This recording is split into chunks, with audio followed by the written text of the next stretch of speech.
Peace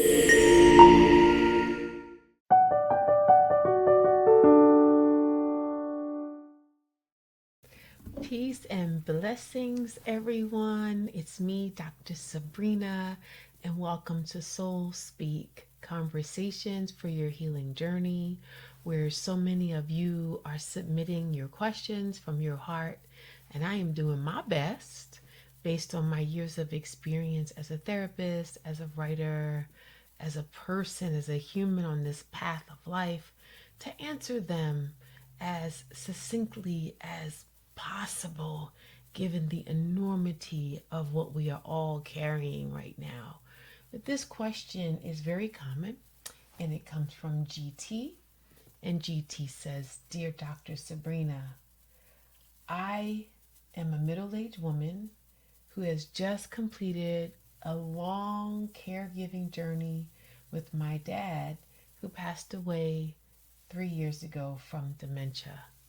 Since that time, I've been caring for my mom, who has now been diagnosed with kidney failure. With kidney failure. It seems like she's now despondent and giving up. How do I manage the grief that I'm feeling while still trying to take care of her?"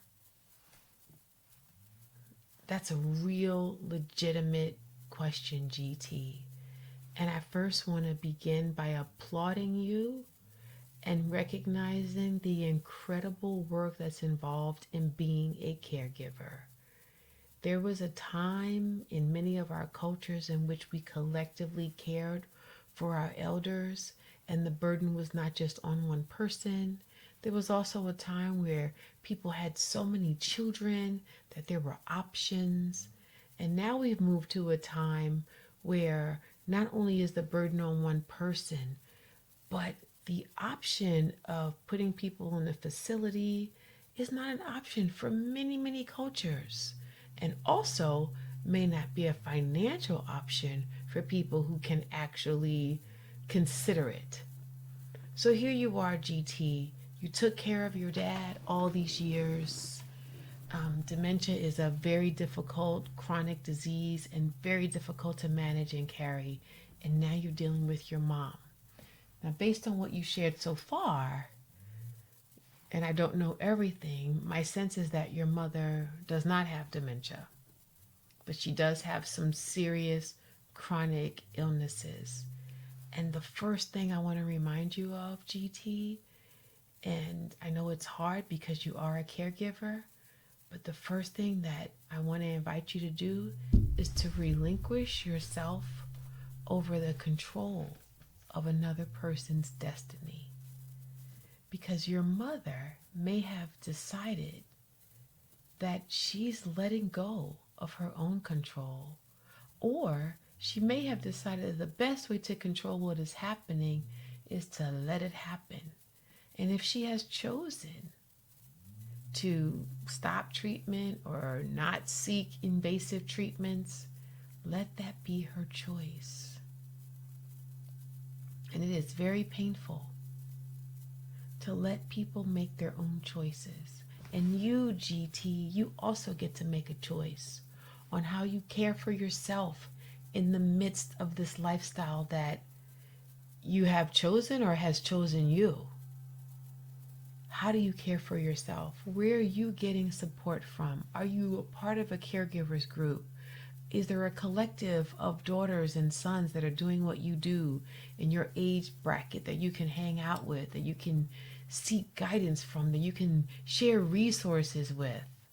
Are there organizations that cater to the elderly in your community that can go on visits with your mom or handle some of the transportation? And most importantly, do you have access to a grief counselor? You're still grieving the significant loss of a parent, and now here's an impending loss. And no matter how ready we are, the grief still hits us. So I want to invite you, GT, to find the love, the support, the community that you need to help guide you through this chapter of your life. and to also lean back. Thank your mom, thank your dad for what they did for you. Thank yourself for the incredible heart that you had in holding them. And then see what happens when you practice this amazing gift of letting go.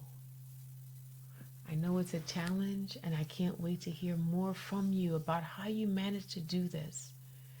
But if I leave you with any advice, get support. Take care of your health. Take care of your heart. Take care of your mind. Have fun and laugh even when it gets hard.